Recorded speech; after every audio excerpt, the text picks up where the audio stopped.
at practice this afternoon, getting ready for a big matchup tomorrow, facing the Mavericks on Tuesday at Crypto.com Arena. It'll be the first time the Mavs and the Lakers play each other since this enormous trade. And moments ago, Redick, he spoke with reporters about his new star and how he's approaching this game. I think he'll be fine. Yeah, I think he'll be fine. He's every day that he's been with us, it's becoming just a little bit more normal. I've been there, like the first time you play your old team, particularly this close in time duration.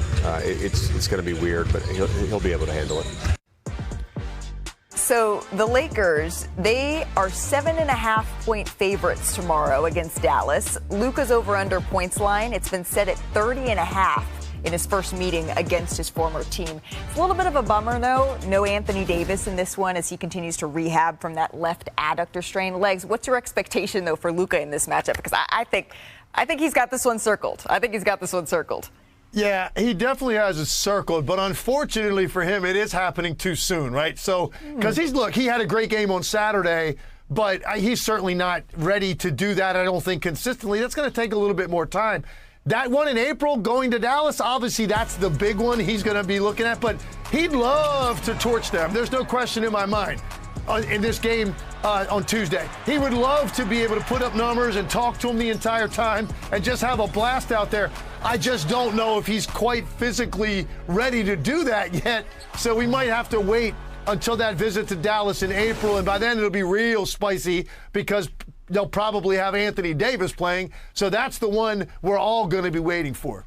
What do you think Luka would say if he heard his over-under was only 30.5? He said, watch me. Yeah. Say less. I mean, look. Yeah, but he wants 60. He wants 60, though. That's what I'm saying. He's like, first half, look, sometimes you have bad shooting nights. You can't predict that. Luka just had his best game. I think he's comfortable. He's going to have some a day off here. I think he's going for the kill tomorrow. That's what I don't know what will happen, but I think that's what's going to happen. Yeah, I mean, I think it's going to be very interesting to see Dallas and how they respond to this. They've heard. I just would love to see Anthony Davis be playing. It sucks that he's not playing, but I do think they're going to be motivated. I don't comment on spreads, but I think Dallas will be competitive. Right. I think Luka coming off of his best game in a Lakers uniform, he is getting ready at the right time. This game means something to him, and I do think that we are going to see that effort on the floor here. It's been over 3 weeks since you blew up all of our nights reporting this trade, Shams. It's kind of hard to believe that this trade was already 3 weeks ago. The Lakers find themselves in fourth in the West, only 2 games out from second. So I think, Brian, it's time for a little Tower of Power, ranking the best teams in the league with less than 2 months left in the season. Brian, first look at Jimmy in person here. We're going to pick this one up, this game against the shorthanded Dallas Mavericks in the first quarter. Jimmy Butler gets the inside jam. Great play design from Steve Kerr. Perfect setup for him. And then later in the first here, Steph Curry going to work, hits that step back three. The Warriors up 15 after the first quarter here. Going on to the second. They're playing good defense, Malika, on Steph. Well, what do you want from them? Jimmy Butler, when he's helping out like this, too, goes inside for the layup. And then about a minute later, Butler, tough floater there, plus right the foul. We need to take another look at that one. Tough-looking shot. To the third, the Warriors continue to cook here. They just control right here the offensive rebound. And then Steph Curry comes up and hits the three. Listen to Steve Kerr and Jimmy Butler mic'd up watching this play.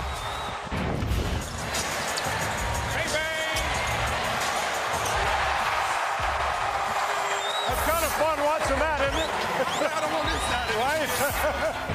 Heck yeah, it's fun to watch that. And then less than a minute later, still the third quarter here, Steph Curry, look who he's picked up by, P.J. Washington. Not a bad defender. And good defense. Curry, he hits the step back three. What are you supposed to do? Steph does the night-night celebration.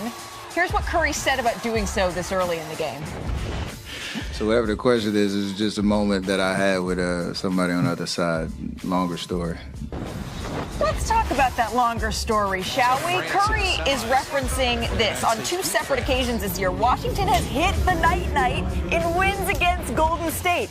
on December 15th, another on February 12th. So then when Curry hits the three over Washington last night, you knew that was coming. He returns the favor a little bit here, right? Curry finished with 30 points. Golden State gets the win, 126-102. The ball is moving. Jimmy's making his presence felt. Draymond, orchestrating the offense. Defensively, we're playing well, so just got to keep building. And it's been a good look so far. The game feels easier right now for us. Jimmy just, the game makes sense when he's out there. He gets to the line. He makes simple plays. He keeps the game in under control for us, and so you can feel the difference for sure. You can see the difference, too, right? The Warriors, they've been elite on both sides of the floor during their 5-1 run since the Butler trade. They rank 6th offensively, 5th defensively in this stretch as well. Tim Legler joining us now. Tim, what has Jimmy Butler brought to Golden State here? Well, look, we've talked about a lot of the things, and everybody keeps echoing the same things. Obviously, the toughness, the edge, the two-way player, 20 points a game is nice. But for me, I think it's his passing and his ability to understand where to go to occupy open spaces. His IQ is off the charts. We didn't really talk that much about it when Jimmy Butler came to Golden State because we knew they needed his offense. They needed his ability to isolate, get to the foul line. That helps their defense. It helps Steph Curry rest when he's taking, a minute of real time to go shoot those 2 free throws. All of those things matter. But I'm so impressed with his ability to fit in the confines of the continuity of their offense, because that was what you didn't know. How's that going to work out exactly? Well, Jimmy Butler just knows how to play basketball, and that's what Steve Kerr was alluding to. Simple plays that fit, and he keeps the flow moving. You don't have to disrupt anything for Jimmy Butler to be productive. That's been, I think, the biggest breath of fresh air in this acquisition, and there's no doubt they run out of the tunnel different. They feel better about themselves. They feel like they now have enough to compete against whoever's in front of them, and I'm not sure they did prior to Jimmy arriving there. Malika, this isn't, to me, a honeymoon. This just feels different. You talk about practice, right? In Miami, he really barely practiced. In Golden State, he is practicing. In Golden State, he's staying late, showing up early, in film session, in the meal room, the training room. He's spending time with teammates, trying to ingratiate himself more and more. And the commitment that the Warriors gave him with the extension, that's the same commitment he's given back. And in recent weeks, he's had dinner with Draymond Green. They played dominoes. I do expect him and Stephen Curry to get together here very soon on an intimate level. And what we're seeing here is a repeat of history. You think about players like Brandon Podziemski, Moses Moody, both playing a lot better since Jimmy Butler has been there. And this is the most important stat to me. Yeah. Before Jimmy Butler got there, the Warriors were minus 90 when Stephen Curry was off the floor.